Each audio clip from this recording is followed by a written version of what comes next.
Hi guys, welcome back. Today I'm showing you the second iteration, or rather the more improved version of the 32 kilobyte Gameboy Dev Cart.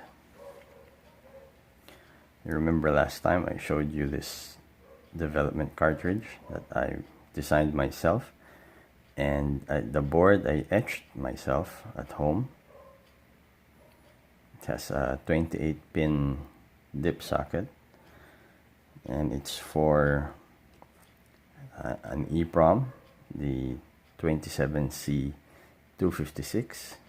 It's a 32 kilobyte EEPROM, UV EEPROM. I'll link to the video up here. Recently I had these made from JLCPCB.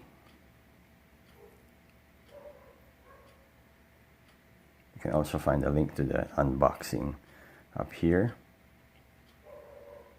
It's basically the same design or the same principle as this one, except of course there are no more jumper wires because these are double-sided PCBs.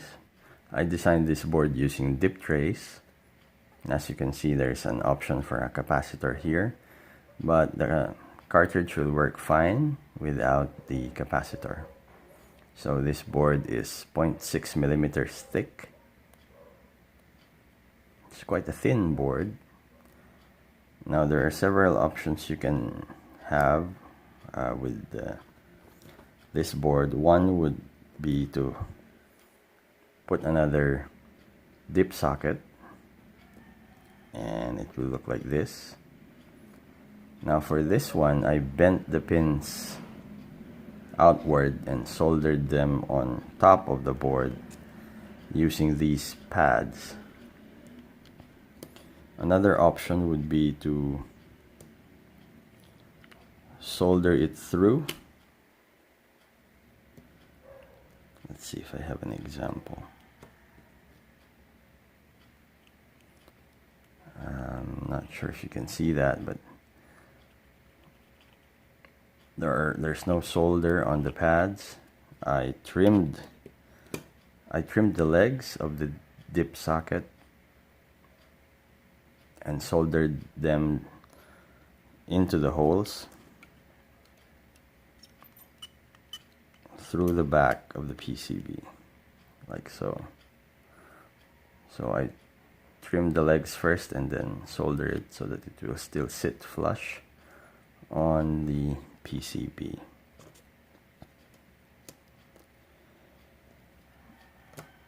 Another option is to solder the EEPROM directly onto the board, like this Flappy Boy game. The thing is, you have to cut the legs of the EEPROM flush to the bottom of the casing and flow the solder onto the legs and onto the pads.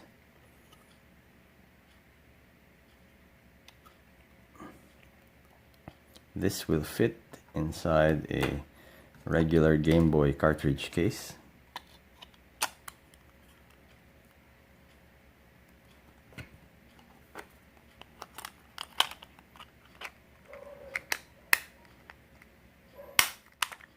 Without modifying the case like these things, because These have the dip socket, and of course the chip will stick out. Only problem with this kind of setup is you won't be able to reprogram the EEPROM anymore. Although there are ways, but it'll be quite a challenge. So in a sense, you have to choose whether to commit to the what game was programmed on the chip and solder it directly to the board, or you can have it like this. The front housing of the cartridge has been cut off enough for the dip socket to be exposed, but not the whole PCB. So the case will still hold the PCB in place, and you can just slot in whatever EEPROM that you want, and removal of the chip is quite fiddly, as the sockets, or the pin sockets for the dip socket, is quite tight, and there's a possibility that you might bend off the pins in the removal of the chip. Another is to solder a ZIF socket, or a zero insertion force socket, onto the board directly. Now the legs of the ZIF socket will align somewhat into these holes, but it's quite fiddly since the legs of the ZIF socket are quite thick. But it will work with a few modifications to the casing, of course. As you can see here, you need to trim off the corner of the lower case to accommodate for the corner of the ZIF socket, and you still have to trim off about a third of the front housing. Now mostly this is for testing purposes. Say for example, you programmed a game onto the UV EEPROM. Now to test it, just drop it onto the ZIF socket, lock it in place, load it onto your Game Boy, and it should work. So this is the game DMG Deals Damage. You saw this in the last video where I featured this dev cart.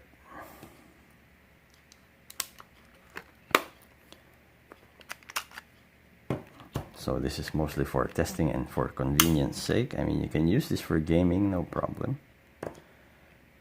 Easy removal of the EEPROM.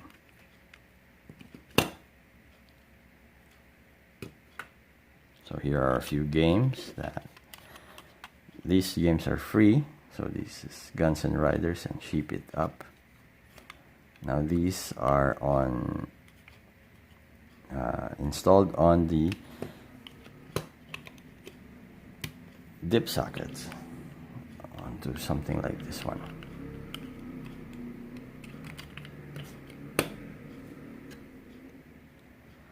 So there you have it, my 32 KB Game Boy development cartridge. If you enjoyed this video, hit like, leave a comment, share if you can, subscribe please, and once again, enjoy.